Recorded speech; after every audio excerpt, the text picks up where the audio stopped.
All right, hello everyone. We're going to wrap up Unit 8 here by quickly running through uh, just a quick recap of the 1970s, and then we're going to move directly into the Reagan era, which is 1980 to the present. Remember, 1980 to the present cannot be tested on. You cannot be tested on 1980 to the present in terms of the DBQ. Everything else is fair game. SAQ, multiple choice, including the LEQ, if you choose to do that LEQ. But just a recap on the 70s here, as you see my screen, right? We had a civil rights movement. We have a Chicano movement, which is a Mexican-American movement. We have a gay rights movement. You could throw the gay rights movement into the sexual revolution movement as well. Obviously, women's liberation is a big thing also at this time in terms of the sexual revolution as well. We have an energy crisis during the 70s. All right, it was called an era of limits.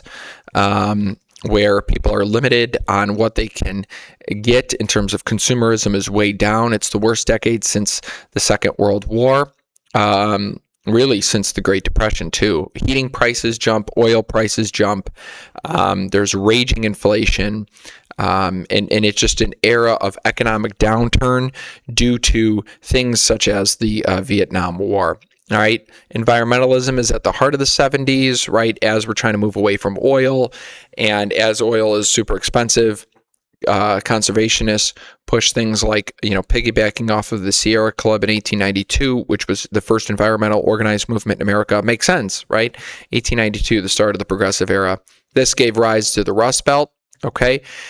All of these jobs, all of these, factory and factory workers, this deindustrialization where the industrial center became really dismantled and those jobs were shipped overseas.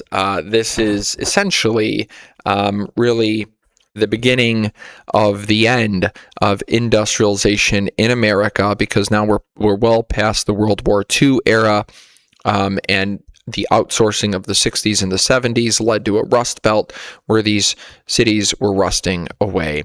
Obviously, the Watergate scandal with Nixon, he was tapping and spying on the headquarters of the Democratic National Convention at the committee, I should say, at the Watergate Hotel. Gerald Ford would eventually pardon Nixon.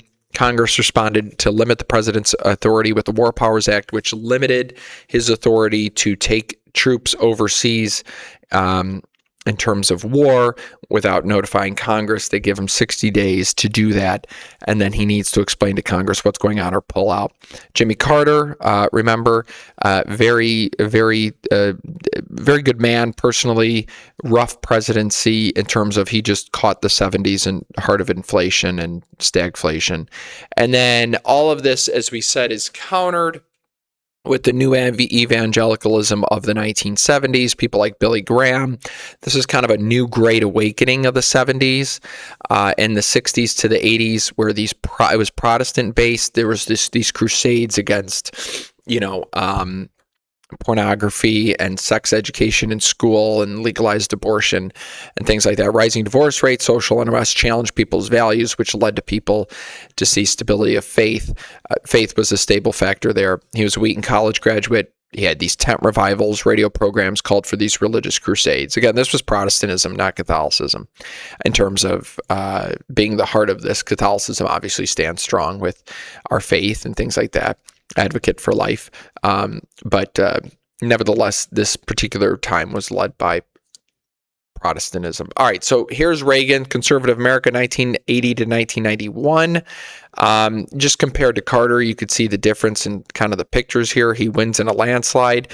This is the rise of this new right, though. All right, and this is really important. There was a DBQ on this actually several years ago, talking about the new right from 1960 to 80. He's a new right Republican conservative. Ronald Reagan grew up, obviously, in the era of the New Deal. He was a Democrat for several years. He was a Union Democrat for several years. He called himself kind of like, in the way he grew up, he called himself an FDR Democrat. And obviously, he's going to change over time to a Republican. He admired Roosevelt. He was a taxpayer. He's anti-communist. He turned away from liberalism and will eventually join the Republican Party. That's Ronald Reagan there. Thought I had more background on him. Let's talk about Barry Goldwater, though. All right, Barry Goldwater is the champion of the new right. He is the beginning of this new right Republican movement in America that basically lasted from 1960 to the Bushes. Trump obviously upends it, but it really lasts all the way to the Bushes. Reagan turns away from the New Deal liberalism in the 1960s. He's the governor of California. Barry Goldwater is a senator from Arizona. In fact, in downtown Scottsdale, where my cousin lives in Arizona, there is a road that's called Barry Goldwater Drive. He's a staunch conservative. He's obviously from the Sun Belt, but he's more libertarian in mind. He actually writes a book called Conscience of a Conservative in the 60s, and this book is really the beginning of this new Republican conservative right. It's kind of like the playbook for them. He attacks the New Deal as a big liberal welfare state. He said Eisenhower, who prior to Goldwater, Eisenhower was viewed as a very wonderful, he's the supreme commander of NATO, defeated the Nazis, was a good Republican president. But he says that Eisenhower was actually very liberal and way too liberal, and actually did not, do any good things for the country, and that Eisenhower actually wound up expanding the role of the federal government. He, in his book, he says the natural tendency of government is to expand in the direction of absolutism. So very anti-government. He spurred a Republican grass movements in his support. There was a fight here between these Northeast liberal Republicans and these grassroots conservatives. Goldwater will run against LBJ in 1964. He loses in a landslide, a total landslide, because this is 1 year removed from Kennedy's assassination. In fact, Kennedy is in Dallas, and he gets killed in Dallas because he gets killed in Dallas because he's going to Dallas to try and shore up his re-election bid the next year. The nation is still mourning the JFK. They didn't really like Barry Goldwater's tone. So again, Barry Goldwater, 1964 Republican, and the 1960s, he's really the leading voice for the new Republican conservative movement of the 60s. He's a hero in their circles. All right, moving on here, we talked about Iran.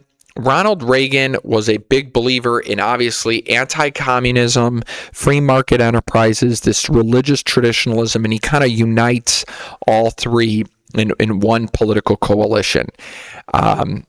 He is going to tap into this Billy Graham religious traditionalist movement. Economic conservatives favor this limited government, so he gets religious traditionalists in his camp. He gets these economic conservatives in his camp.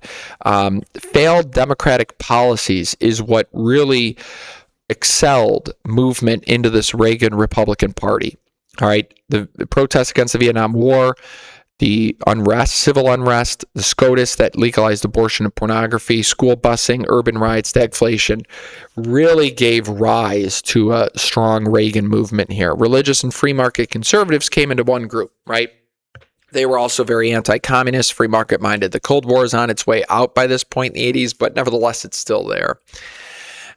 During the Reagan administration, what do they do? All right, the core of the Republican Party remained, again, relatively affluent white Protestant voters, but Reagan and his Reagan coalition was able to attract middle-class suburbanites who normally voted for Democrats, and these migrants to the Sun Belt states who endorsed conservative agenda of combating crime and limiting the spending of social welfare.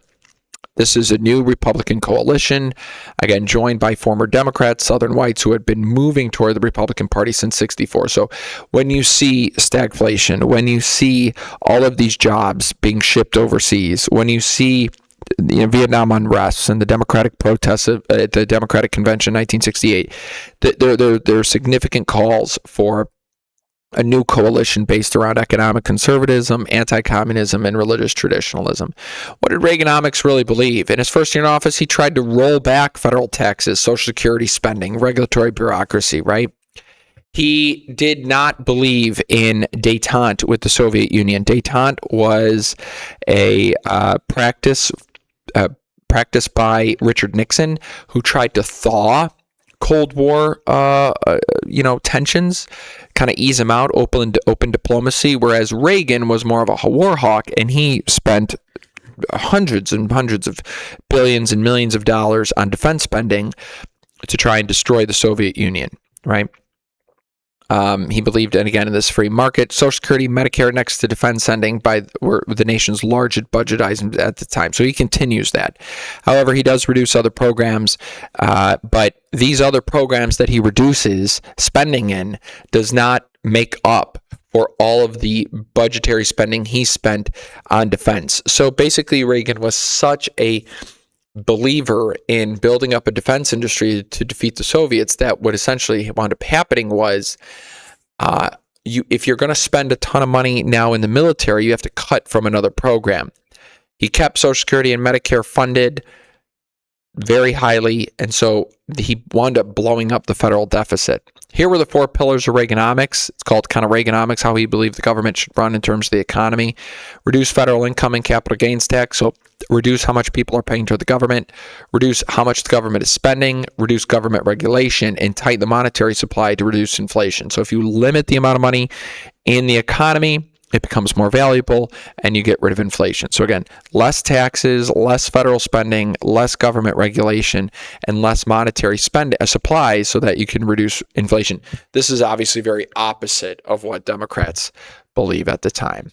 All right, so this idea of deregulation, right? This is him and Gorbachev, who was the Soviet Union leader at the time. Okay, federal debt had actually tripled in size, and the number of federal government workers actually increased from 2.9 to 1.3 million. By the time he leaves office in 1989, he spent money insane on defense spending, and that would eventually blow up the federal budget. Obviously, there's a lot of debate whether there was a Reagan revolution. I think there clearly was, because he mobilized a voting bloc that kept his name very high and mighty for years to come. He does make the judiciary he appoints judges like Sandra Day O'Connor, the first female, to the bench.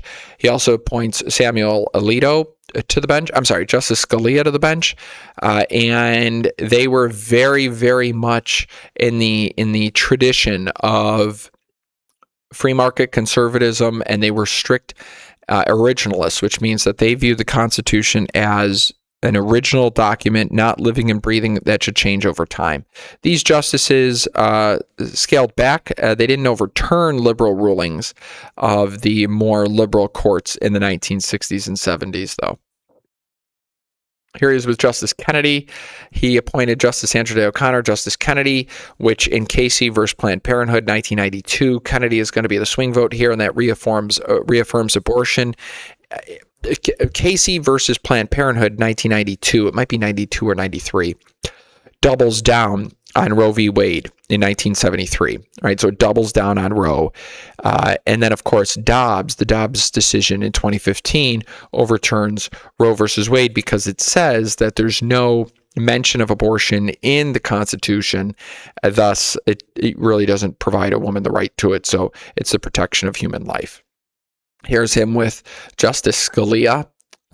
Also appoints him. These guys would be on the bench for a long time. This is the map of Reagan's reelection in 1984. It is a total landslide. Walter Mondale was from Minnesota, and of course, DC is DC. Very, very heavy Democrat. His Cold War revival here, conservatives did not believe in détente at all or containment. They wanted to defeat the Soviet Union. They didn't just want to keep it going. They wanted to actually defeat it.